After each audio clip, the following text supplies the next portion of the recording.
Welcome and thank you for joining us. Our presentation is Dismantling Siloed Teaching, Preparing Teachers to Work with Emergent Bilingual Students with Disabilities.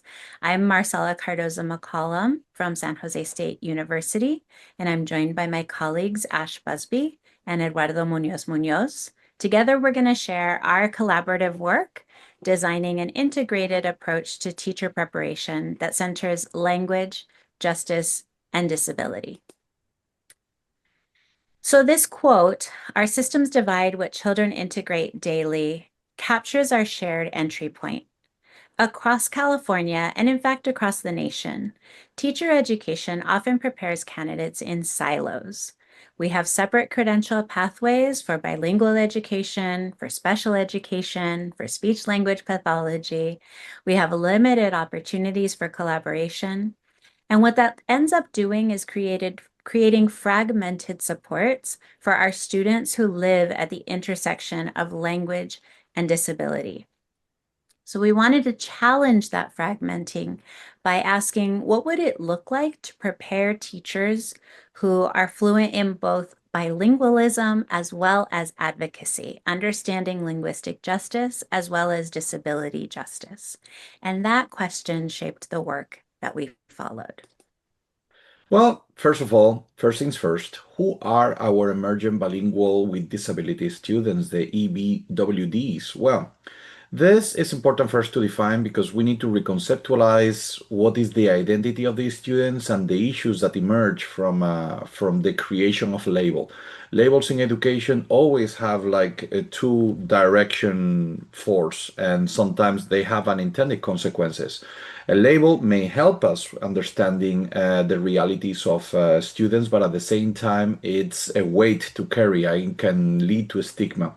We are trying to reconceptualize the notion of dual identified students to actually present the idea of emergent bilinguals with disabilities and disentangling those identities that cross language, culture, and ability, and that cannot be summarized in simple one size fits all.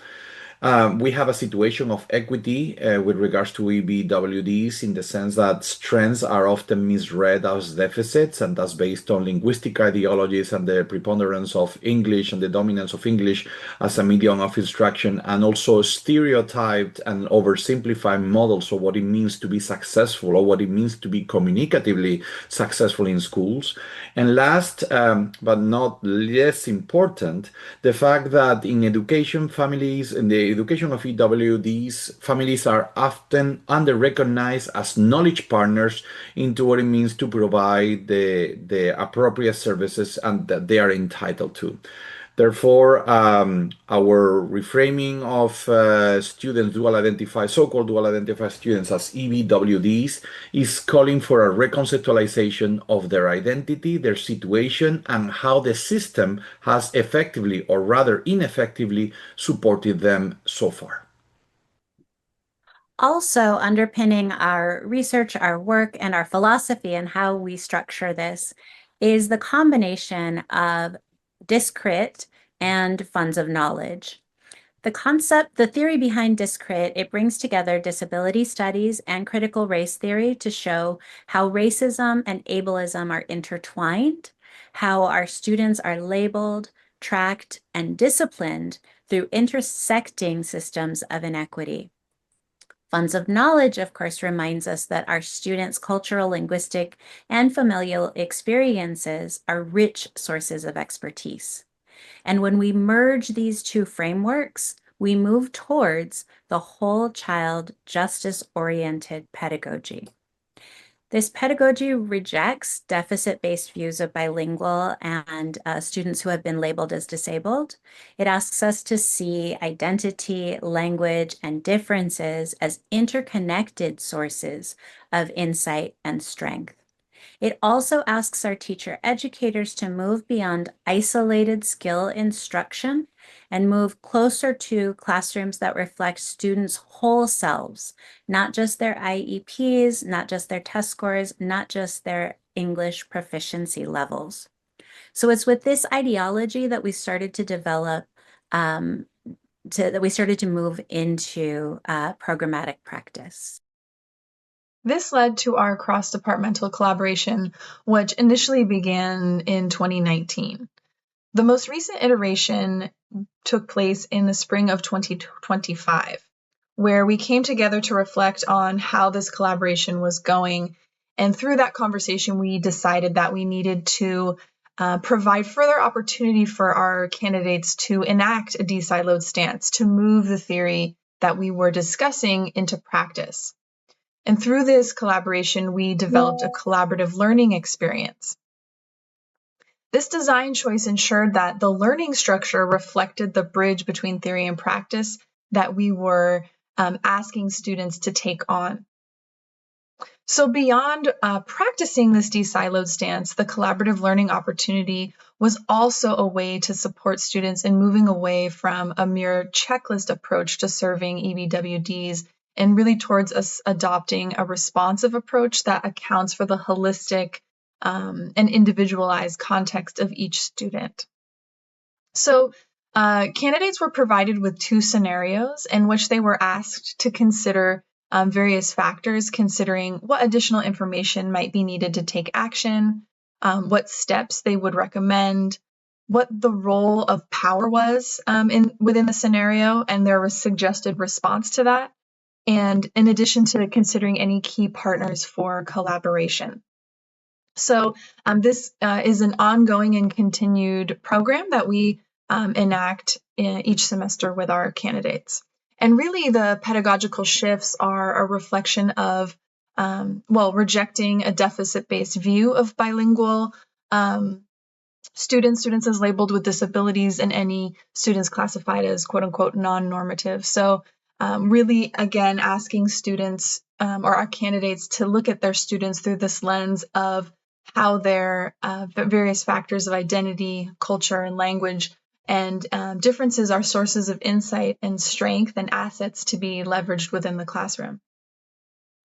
We're asking them to teach with the understanding that children are not isolated learners and that they are bringing into the classroom the various interconnected parts of their social, cultural, and political systems in which they live and operate, to ultimately build classrooms that reflect the entirety of our students' selves, not just how they are classified, their test scores, or their IEPs or English proficiency levels. The practice model highlights of what we've done is the intended and intentional faculty co-design across bilingual and special education disciplines.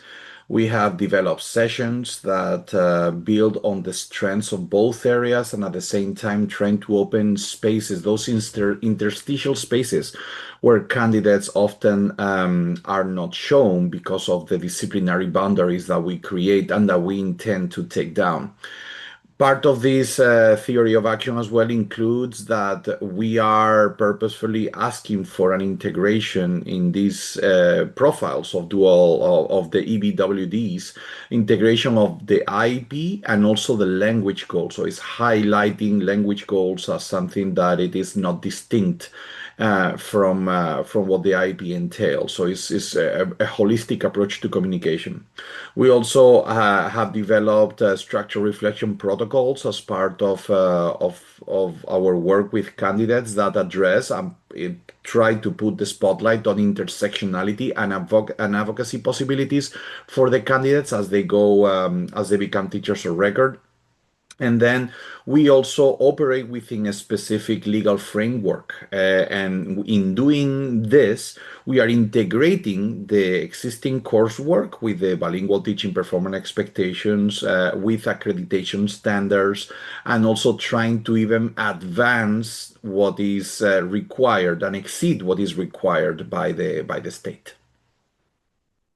So one of the most important pieces is the impact on our teacher candidates. And we found a number of shifts.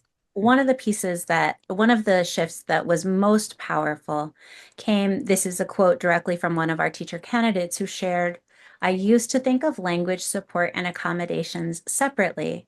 Now I start with the child's full story." Across these programs, as we've developed them, we have seen our candidates move from silos to shared practice, from hesitation to advocacy, from unfamiliarity to curiosity, and from referral to responsibility. What we found is that when teacher preparation emphasizes integration, our candidates begin to see their agency and advocacy as a professional stance, not just as an optional add-on. So as we close, we return to this guiding idea. Integration equals advocacy, collaboration equals professionalism, and seeing the whole child equals justice in action. Our teachers must model the integration that we expect of our graduates. This was one sample, one example of a way to do that. So our systems might still be divided, but when we work together, we can help our candidates become the bridge that our students deserve. Thank you for listening.